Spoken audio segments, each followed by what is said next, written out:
of this meeting has been provided to the Co-Star, the official newspaper of the Borough of Belmar, and the Asbury Park Press on December 22nd, 2021, and notice of this meeting was posted on the bulletin board of the municipal building. Thank you, April. Everybody could join me in saluting the flag of our great nation.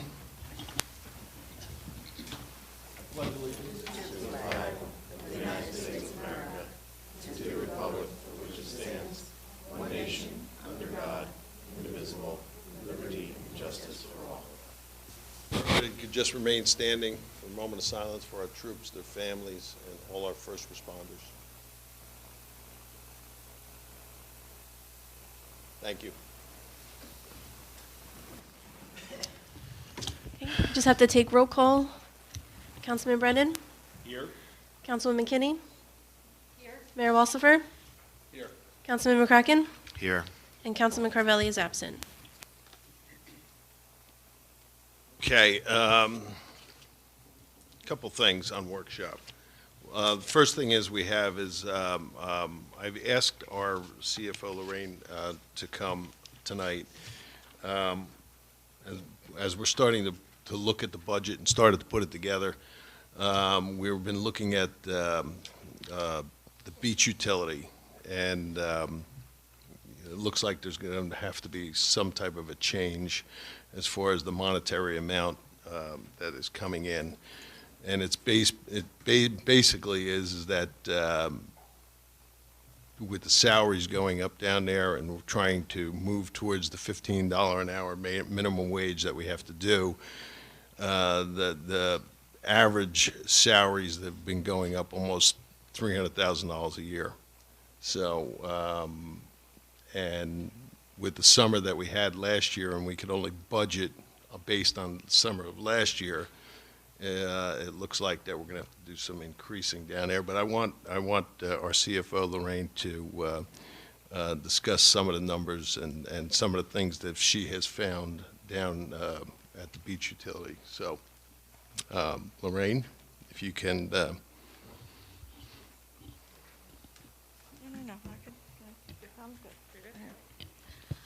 Thank you, Mayor. And thank you for being here tonight, Lorraine. You're welcome. Essentially, what we found is that over the last several years, we've had, last year was a terrible season weather-wise. So our revenue was severely affected by that. The year before was COVID, and everybody came to the beach because that was the only recreational vehicle open to people.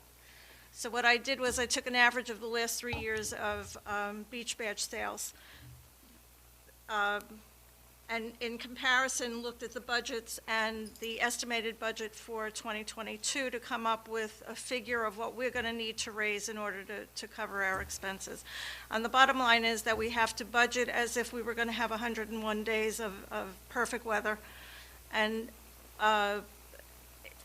as an eventuality, because we have to be prepared in case we do have that kind of season, versus the kind of season that we had last year where almost every weekend, at least one of the 2 days was a rain day. We've also had a decrease in the amount of surplus that we have replaced in the budget. Again, because of the severe weather that we had last year, it affected our revenue, which affected the amount of fund balance that we raised, or we replaced. That was offset the prior year by COVID money coming in, CARES Act money actually, that we didn't have last year as a source of revenue, or as an ability to offset the increase in expenses. And the other factor, as you mentioned, is that over the last 3 years, we've seen a 34% increase in minimum wage.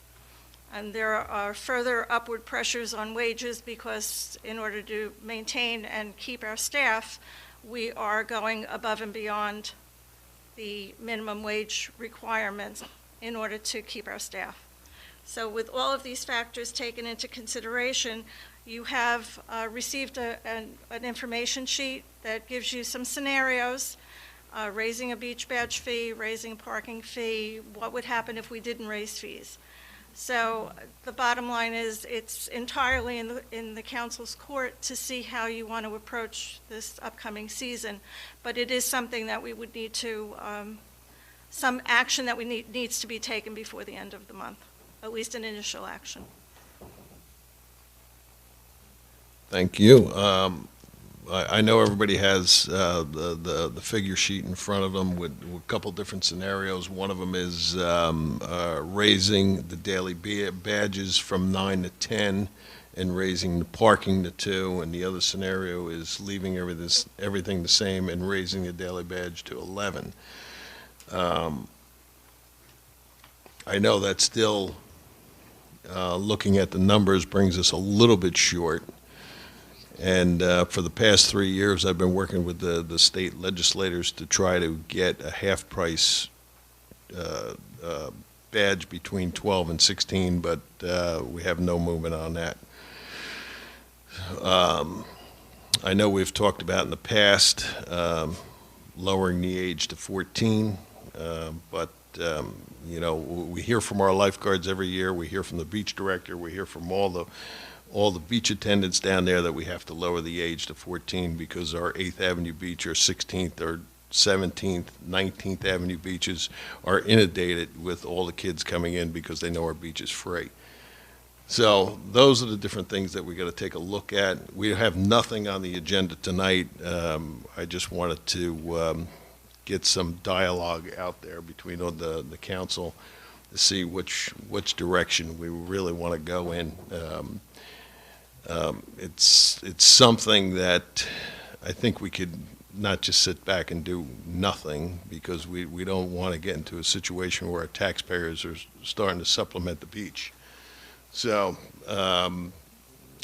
before the next meeting, maybe if you need to go over some of these numbers and really discuss the facts and figures with Lorraine a little bit deeper and see where we need to go, and then we'll come back at the next meeting to really take a look at the feeling of what everybody wants to do. So, I mean, we have Lorraine here tonight. If anybody has any questions, like I said, we're not doing anything tonight on it, but it's something we have to really take a look at and take a deep, you know, it's never easy to raise anything, but we're just going to be short if we don't. Yeah, we're going to be short, so. Does anybody have any questions for our CFO before we move on? But yes, thank you, Lorraine, for coming, and yes, go ahead, Jim. So, Lorraine, you pointed that the minimum wage has gone up 34% over the past several years. It's obviously out of our control. That's state law that's been enacted. But with the workforce challenges that we're facing as a borough with beach staff and having to compete for staff by raising wages above the minimum wage, since 2019 to our estimated 2022 budget, or actually with the actual from 2019 to 2021, what percentage have our wages as a borough had to go up to compete in the marketplace for staff? I know the minimum wage is up 34%, but how much more are we paying, are we having to pay above the minimum wage to, you know, to have a job be attractive to people? That's really a fluctuating number, and frankly, I didn't calculate that number. Okay. But I did calculate the dollar cost and the additional dollars between 2021 salary and wages and 2022 salary and wages, which is proposed, is about $200,000. Yeah, I see that. We are seeing the requests that are coming in from our beach department heads, our lifeguard chief, and the supervisory staff down there, is that we need to increase our wages in order to compete with the other beaches in the area. So from 2019, the salary and wages line was $2,714,000, and estimated for 2022 is $3,408,000. That's just, those are wage pressures, right? That's not increasing staff. That's not No, additional people. That's the same structure that we've had on the beach for a very long time. We're just looking at an additional $600,000 because of wage pressures. Yes.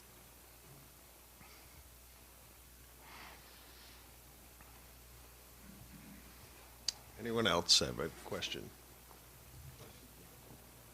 The only question we would have, which nobody here, how many 14 or 15-year-olds got on the creek, would that, if we were charging them to get on, would that give us enough to make up the shortfall? There's no way to know, unfortunately.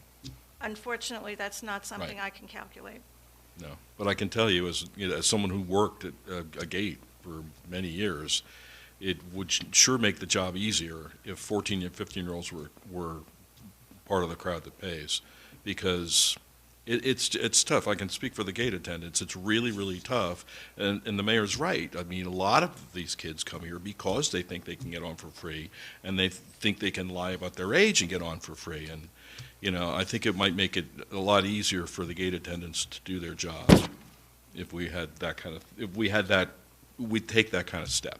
You know what I mean? It's definitely something to consider. I believe you're correct. Thank you. And the bottom line is that there are only, the majority of beaches in this area charge for 12 and under, actually. I know. So if you're looking at a fluctuating age or an age that's a little bit higher than that, Mhm. you still should be able to, we should still be able to recoup some of the revenue. Again, I can't calculate because I don't know, I don't have nothing to Right. base it on. Well. But it is a factor. Thank you. In the other cost, not salaries and wages, but in the other costs lines, I mean, that's gone up too. Just generally, what is in those line items for other costs? It's all of the equipment necessary to operate the beach. It's all of the supplies that are necessary for the beach, the gate staff, the lifeguards, the life-saving first aid equipment, material. We've also taken on the operation of the first aid squad. So a portion of that is being assigned to the beach, since a good portion of the calls over the 3 months that the beach is open do come from the beach. So all of these things have combined to create a perfect storm, which requires us to address the issue. Yeah, those costs have gone up significantly as well. Yes. And the costs for all of the supplies to operate the beach have increased dramatically. And that's just a factor of the inflation that we're all facing.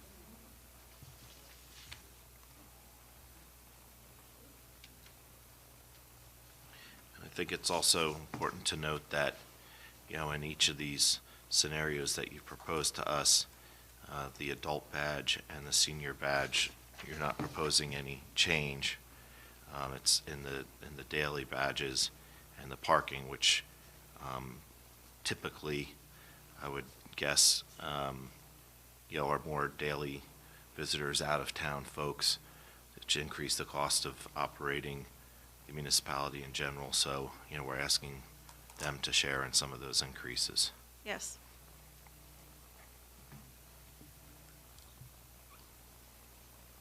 Okay. Any other questions on that? Okay. You're welcome. All right. Thank you, Lorraine. You're welcome. The only other thing I have for workshop is I'm sending a letter to all the business owners, and we're going to have a meeting about the change in the tourism. There's some misconceptions out there because we're eliminating the SID tax structure because it was so unfair, and just wrapping it up into our tourism fees. So I know there was a lot of questions on it, and maybe we should have sent a letter prior to us making the change, but we're sending a letter out to everybody, and we're going to have a meeting with the business owners, explain to them in great detail about what we're doing, because most of them don't understand that actually it's going to be a decreased cost to them, not an increased cost to them. because when you remove the SID tax, and there was places like Marina Grill, because they rent from us, never had to pay. So under this new structure, you know, they would have to pay their fair share. And you know, all our pilot, all the places on Main Street have the pilot. None of those businesses ever had to pay. So it'll be more of a fair structure. But we're going to have a meeting in the near future, and we're sending them all a letter with the explanation of what's going to go on, and then we'll explain to them at that meeting. So we're going to do that. I know there was some questions on it, but if anybody else has any questions about it. I have a question, Mayor. Was that meeting also is just going to be just for business owners in town?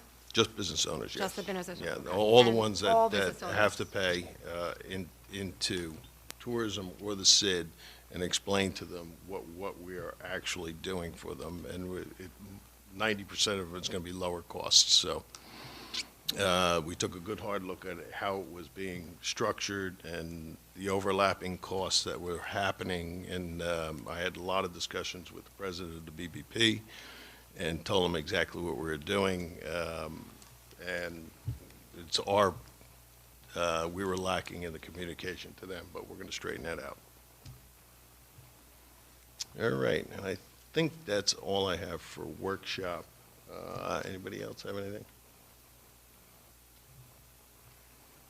Tina, you have anything? Our chief of police, anything for workshop to tell us?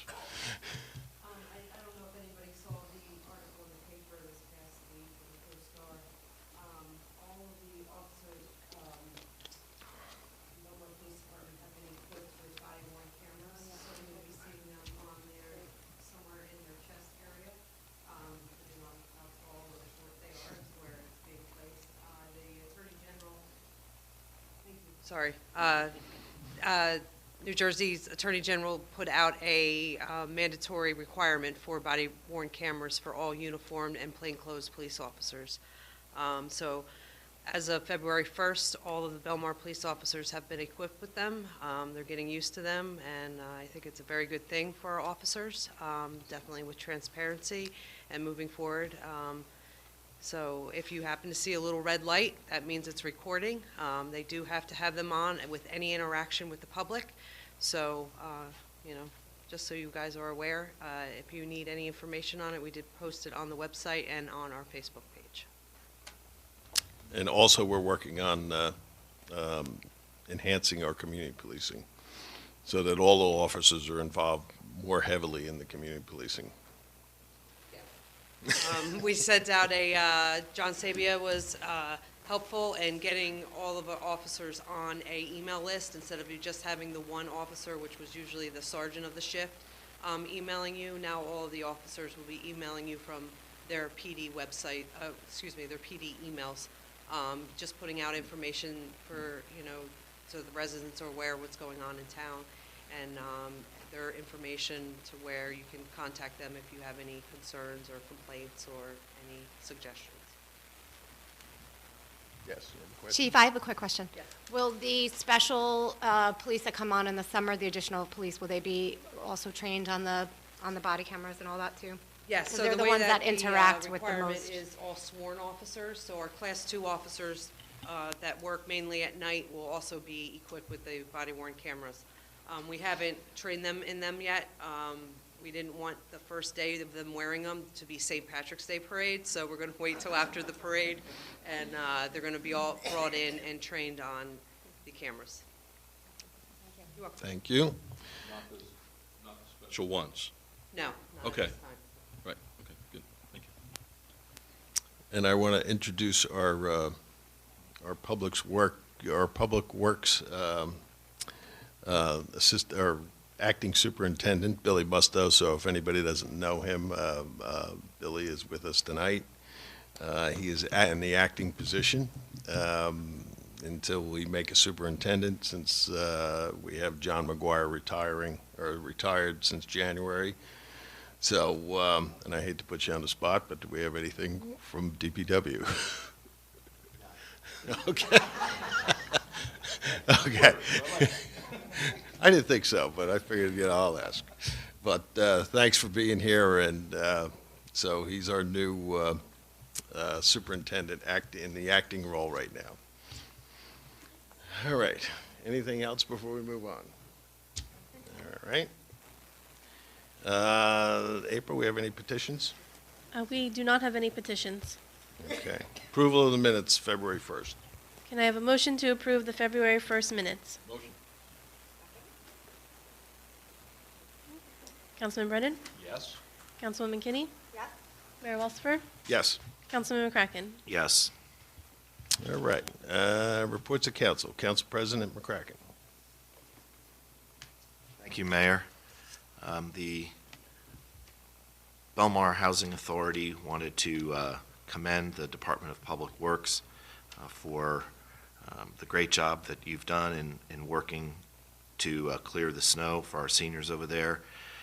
We do a great job as a borough working with the Housing Authority to make sure that our seniors are safe and warm, and the building is well maintained. The board of the Housing Authority signed an agreement with an engineer to evaluate the brick exterior, and which will eventually lead to getting that fixed and repointed. There's some areas that are unstable, and certainly we don't want anybody to get hurt from a falling brick. And the Belmar Housing Authority is also looking for an outside contractor this year to maintain the grounds. So we expect that the building will look a little more tidy, I guess, for lack of a better word, moving forward with a professional company coming in and maintaining those grounds. So good things happening over at the Housing Authority, and the Shade Tree Commission moved their meeting, and now it is the fourth Tuesday of the month at 6 o'clock, so we have a meeting next week. Okay. Thank you. Councilman Brennan. Mr. Mayor, there was a not official Harbor Commission meeting last week. We did not have a quorum, but the mayor and the business administrator and the engineer were there, so we were able to have a discussion. We're really looking at establishing a capital budget to do maintenance. In particular, some of the docks really need the electric replaced. One of them doesn't even have any. We're trying to figure out how to spread the money around so we can get the work done as quickly as possible without breaking the bank to do it. We don't want to, it really has to be paid with revenue generated by the marina, but that revenue goes into the general fund, so we don't want to take all of it out and do everything at once, because that would short our general fund. We really do depend on that money there to keep property taxes stable. So we're just going to keep looking until we can figure out. There's some more things that have to be looked at on the site as far as what needs to be done and what's really going to be the most effective. Can we do one dock? Can we do 2 docks in a season? Can we do 3? Can we afford that? Those kind of details are going to be worked out, and we're looking to start doing that work this season. We have to get it done. The marina's going to open in April. We're still planning the boat show the week right before the opening, but all those details will be. Also, the Environmental Commission had a meeting. I was only able to attend for the first half hour, but they're working. We're still working on the podcast. It's a tour, walking tour of the town. Some of you might remember my wife created it about 10 years ago. Then Sandy happened, and half the stuff on the tour wasn't there anymore. So, although it's still up, I mean, you can still go find the podcast and listen to it, and the phone numbers on the signs still work. All that's going to be redone. It's going to be expanded. Most of the audio has been recorded. We've shifted over to a web hosting company that'll make it a little easier to do any changes that need to be done in the future. They're giving us the nonprofit rate, which really is a great deal. Like, I looked at all the prices at all these other services. We're getting a great deal. And it's moving right along. The next thing we need to do is order, some of you might remember this, so there used to be large display signs in McCleary Park and at Silver Lake. There was one on each, 3 over McCleary Park. They were all destroyed in the storm. We're looking to get those replaced, and once those go in, then really be moving forward. It's really moving along right on schedule. I'm very happy with that. A couple other things the Environment Commission is looking at they're looking at gas-powered leaf blowers. They're looking at what some other towns around here are doing, and they're also going to start looking at other towns, what they're doing with recycling different materials that we're not recycling right now ourselves. So they're going to get into that information, and I'll have more about that in the future. And that's my report. Thank you, Mr. Mayor. Okay, thank you. Councilwoman King? Thank you, Mr. Mayor. None of my committees reported the past couple weeks, so I have nothing to report on in terms of committee meetings. However, with regards to improving communication with the town, Belmar is going to be sending out a monthly newsletter. Now that we are going to be, it is going to go out on the Nixle system again as a non-emergent information to the town. You'll get a text message alert saying click on this link and you'll be able to access the monthly newsletter. You can also check it on our website, or you'll receive it via email. If you've already set up for Nixle, you should be getting all these alerts. Again, if you don't know how to do that, get the town alerts. You can go to the town's web page. It's right at the top, receive, alerts to the town, and there's a way to register so that you can get your alerts. But yes, the monthly newsletter, we're hoping to have that starting in March. There isn't an exact date yet, but that will be something that will be coming out very soon. So look out for that. And that's all I have. Thank you. The only other thing I have, other than all the workshop items that we've been discussing, we got a letter from the state of New Jersey. We were trying to get a pedestrian bicycle grant to make some type of a walkway or boardwalk from McCleary Park down to Belmar Boulevard, and they said that it wouldn't be we got a letter from the states denying us because they said it wouldn't be feasible because it's for the environment, and they named a few different reasons why they don't think it would be really good because it would disrupt the environment down at that area. But we're going to continue to work to get that. I think that it would be really helpful for our town if people could walk from Belmar Boulevard into McCleary Park and into our marina, and take some of the vehicles that people have to drive there and make it safe for people to do that. But we're going to continue to work towards that. But other than that and all the workshop items we talked about, that's basically all I have for my report. All right, we're going to go on to public sessions on any resolution items. Anybody have anything that they want to discuss about our resolution items tonight? All right, April? Can I have a motion to close the public session? Motion. Second? All in favor? All right. Can I have a motion to approve the resolutions as listed on the consent agenda? So moved. Second. Councilman Brennan? Yes. Councilwoman Kinney? Mayor Walsifer? Yes. Councilman McCracken? Yes. For ordinances, we have second reading and public hearing on ordinance 2022-3. This is an ordinance amending, or it's for the acquisition of improvements of real property located at Block 125, Lots 7 and 8 for 1200 Main Street. This is open for public hearing. If anyone would like to comment on this ordinance, please step forward. Provide your name and street address.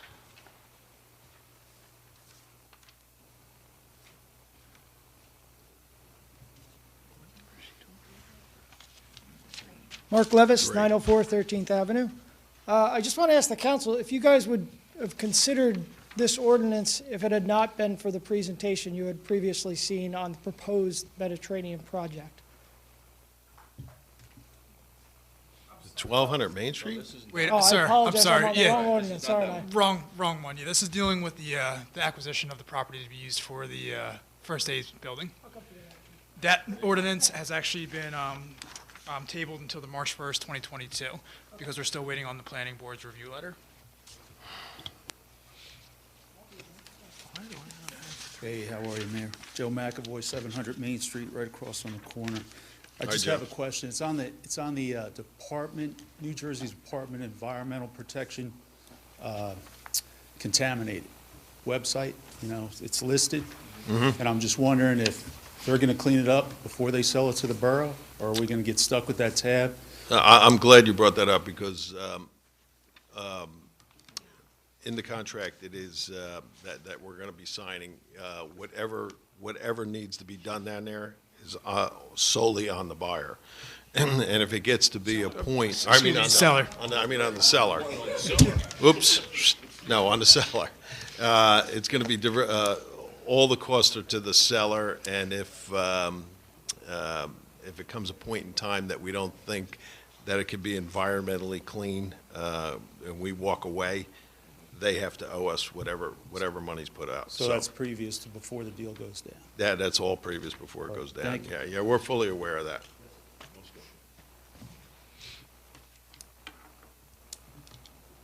Anyone else?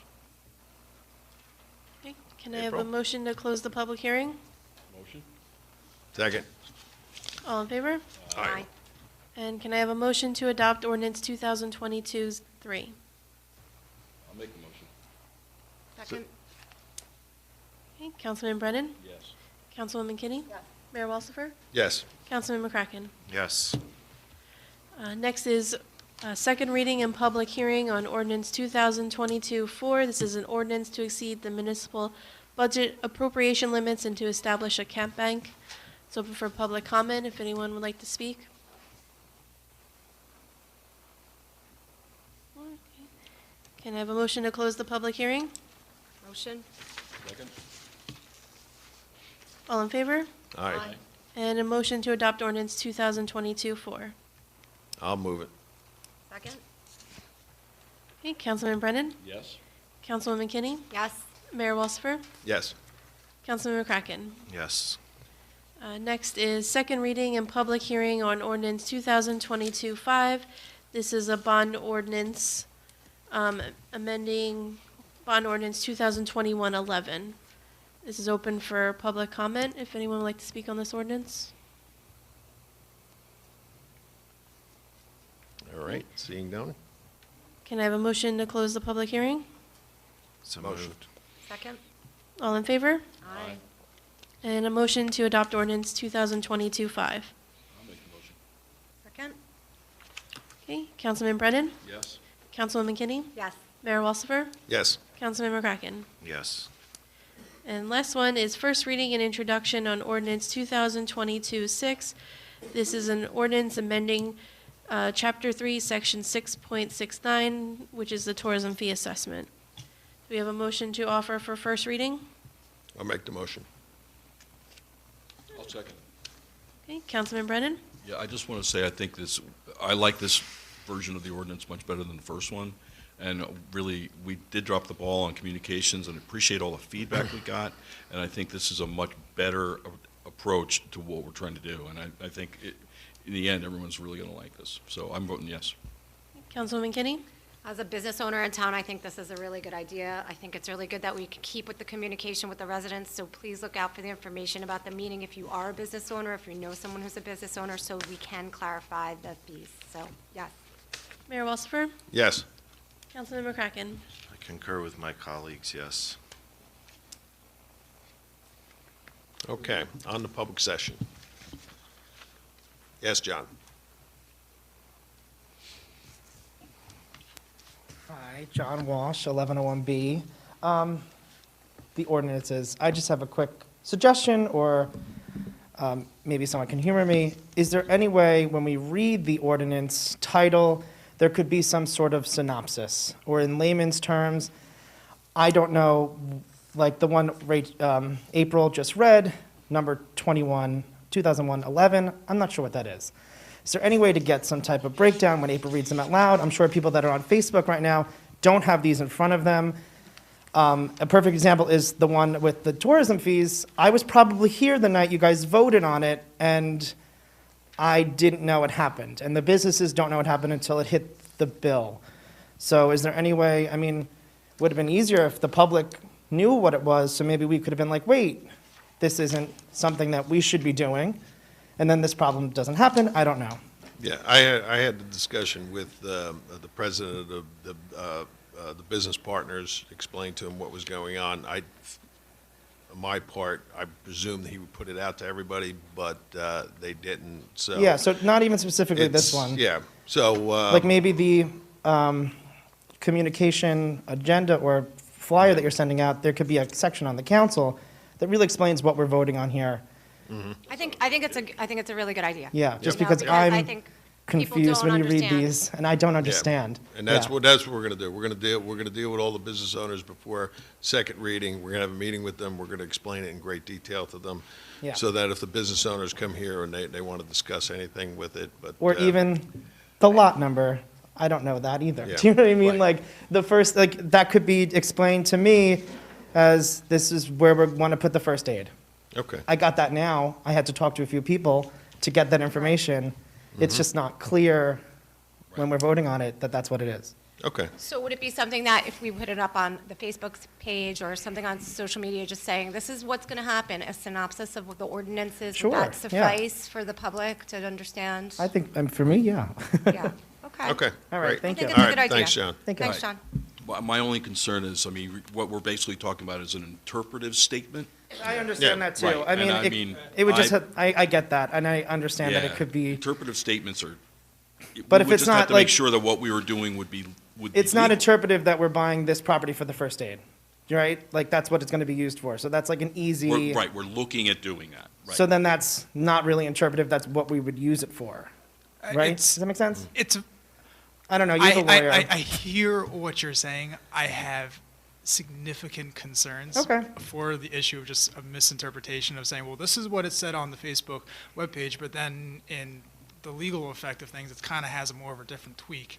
A lot of times why resolutions are crafted the way they are, for example, with the lot number, ordinances, I should say, is because we need to be as specific and concise, as specific as possible, as required by the law Yeah. to adopt the ordinance. Now, I can see for purposes of somebody that's not an attorney, when they review a lot of the legal. I don't know if anyone in here, I know Yeah. 2 attorneys, but that's about it. Yeah, the legal mumbo jargon of Yeah. what is a cat bank, for example. I have no idea. That was Sit my, there that was and- my example I was going to use. I don't know what that is. It's something that is essentially just cushion room for the borough in the event that there's a disaster, in the event that they need to have access to additional funds, that they have that availability to increase, to basically reach their arm out So- to another piggy bank. Okay. Now, if we put that into layman terms on a Facebook page, again, you. So could it create be the layman's issue terms of- that are read here in council meeting by April? Yeah, so, but Maybe. even Or then. Tom? Maybe, yeah. If it's legal. If it's, Look, yeah. All I can tell you is, I've had a problem where interpretive statements definitely came back and bit me. And I just want to make sure that the council and we avoid that. I don't want that kind of thing to happen again. Yeah, if it's an ordinance that's confusing council, please ask me and I can clarify it on the record for the public and those that are listening in. That would Okay. be great. But, That would be great, because I totally agree with you, John. It's exactly, look. Because no- no one had comments on tonight because Look, I don't know what they are. I don't know So I anybody can't who comment walks on it. I'm around not with the sure what it tax is. map memorized. Yeah, I mean, exactly. You know, Yeah, I just have concerns about putting something in writing Sure. that could have an opportunity for misinterpretation. So it's just, again, ask questions. You can always feel free to call me at my office if you have a question of what's this ordinance means, and I'd be happy to talk to you. Absolutely. All right, thank you. thanks, John. Anyone else? Mark Yes, Mark. Levis, 904 13th Ave. Not about any non-ordinances on the agenda. I just have a question about the tourism fees, and I'm wondering, was the Tourism Commission ever consulted about raising the tourism fees? Councilman Brennan, you sit as the council representative for the Tourism Commission, Tourism Commission hasn't met for many, many months. but according to our ordinance, the Tourism Commission is the one who's exclusively has the authority to disperse those funds that come from those tourism fees. Right, So- dispersing, yeah. Right, so if they're not meeting, how are they spending that money or deciding who that money's going to go to? Well, this whole issue came up because of the BPP, the Belmar business community, and tourism. We're looking at it for a while now and trying to come up with a plan because of the owners of the businesses that are on Main Street that are involved in the pilot program never had to pay in. People that rent all the buildings from us, like Marina Grill, Ninth Avenue Pier, they never had to pay in. And that was a big concern for everybody. So if you were dealing with a tax assessment, those places would never have to pay. It was concern of tourism, it was concern of the BPP. So we decided, we took a look at it and said, the best course of action is to eliminate the assessment and just deal with tourism. So most people are going to have, because of the broader base that are now being charged, the people that were paying, it's going to be less for them. The people that never paid before, yes, they're going to have to pay their fair share for tourism, because it costs a lot of money to run, whether we're doing concerts on Piano Plaza or anything that we run in town, and it's to enhance the people that come to Main Street, Dine and Discover. All these things cost a lot of money to run. So this is what we're going to explain to the business community when we have that meeting before our next council meeting to adopt this ordinance. And we're going to explain it to them, and we're going to explain what we're doing, and tell them where we came up with this. So we're going to have a good explanation with our business community. But that's, and then as far as dispersing the money, we'll go through our tourism board. But in terms of what activity, is the BBP still going to be in existence? Will they still Yeah. be getting funds Yes, from this tourism assessment? Yeah. Or not assessment, but from the tourism fee? yep, they'll still be in existence. But how will we be able to see where those funds go? I mean, if tourism hasn't met in, when was the last time tourism met? All I can tell you is, I mean, to be fair, the tourism hasn't had any funding to vote on. We've been paying for events out of wherever we could. The BBP in particular has paid, Well, they they- paid for those Friday night concerts. There used to be a fee on businesses, right? It was $100 Well, or something like that, not to exceed $100 you know, per But the the problem ordinance? was, is like the Friday night concerts, we used to have to go out to other businesses and rely on them to donate, or sponsor, because there was not enough money there. Right. And movies then on the even beach. on the movies on the beach, and a lot of the different things. This will eliminate all that, and we won't have to go out and beg for different businesses to sponsor some of these things that go on, like the fireworks and everything else. There'll be enough money, and it's spread out between a lot of people to handle all these different type of events that we run in town. And they're basically, all these events that happen in town is to enhance our business community. I understand that. I just want to make sure that the money is going to be controlled by Tourism Commission, and it's not just going to be an extra money in the pocket of the Well, one of the things the I'd borough like to that they see. can do whatever they want with it. I'd like to see an estimate of how much tourism actually needs to put on all the events, to pay for the marketing that they do for the town, all the different things that are done, and to see, I'm hopeful that the fees we're going to charge are going to basically equal what we need to spend. So there, we don't want to have a surplus, we don't want to have a deficit. But again, I want to thank the businesses that ponied up to put the movies on the beach. I really appreciate what they did for the town. It was really great of them. But that's not a sustainable model, right? We have to be able to know what a steady income is going to be so we can run these events. And really, honestly, it's kind of, at this point, I think it's time to clean it up and so everybody can see what we're collecting, what we're spending it on, and then if they have any concerns or questions, they'll know what they're asking. Well, and they They'll have a be place ready to go to, too. They can go to the Tourism Commission and say, we think it's kind of dumb to have this event because maybe it's not bringing in Sure. money, or maybe it's not Commission meetings are actually open to the helping. public when we have them. But if we're hosting events like Seafood Festival and it's not making money for itself, which it should be, then what's the point of actually doing an event like that if it's not actually helping the businesses in town? Well, let me, So- Well, that's why we moved it to Main Street, to help those Right. businesses. Mhm. Yeah, But- absolutely. But if we have to raise money from a tourism fee to support an event like Seafood Festival, that seems kind of counterintuitive. Well, the way we're doing it right now is more transparent than ever, because it has to I be think so. line item in our budget. I mean, when we used to give the chunk of money over to the BBP, they controlled it, and there was no control. Well, they still on had to it. get their budget approved by you every year. They right? do, but we never Yeah. controlled spending. So that they would come in and do the budget, but there was no way that we could ever control what they were spending on, and there was a lot of overlapping spending that, Right. so this way, every dollar that's spent will be a line item budget. There's no ifs, ands, or buts of it, that every dollar that comes in is going to be spent on tourism. I mean, we're not going out there and saying, listen, we're going to increase tourism because we just want to increase it. Oh, no, I don't think that's what Whatever you're doing at all. dollars are coming in is going to fund tourism. And it's like everything that the municipality does every year. If we took in too much money, we lower it for the following year. But we budget it for exactly what we use, and it should balance out. Good, thank you. Anyone else?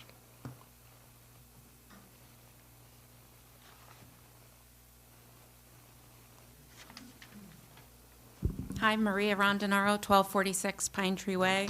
I just wanted to first thank the Belmar Police Department, the Fire Department, EMS, for their help today at the Belmar Elementary School. There was an evacuation, and the response was immediate and helpful and calming, and so I thank you very, very much.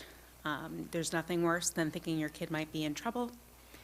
What I wanted to talk about today was, the headline for Manasquan is Show Us Your Hearts, tourism programs where people can go in and they encourage shopping, and the kids are chalking the sidewalks, and ours is tourism fees over 1,000%. And it's embarrassing. It's embarrassing. And I don't understand, why wasn't there a conversation beforehand to these businesses? I spoke to 8 of them. None of them knew. Well, they will now, because we're sending a letter out and we're going to have a meeting with them.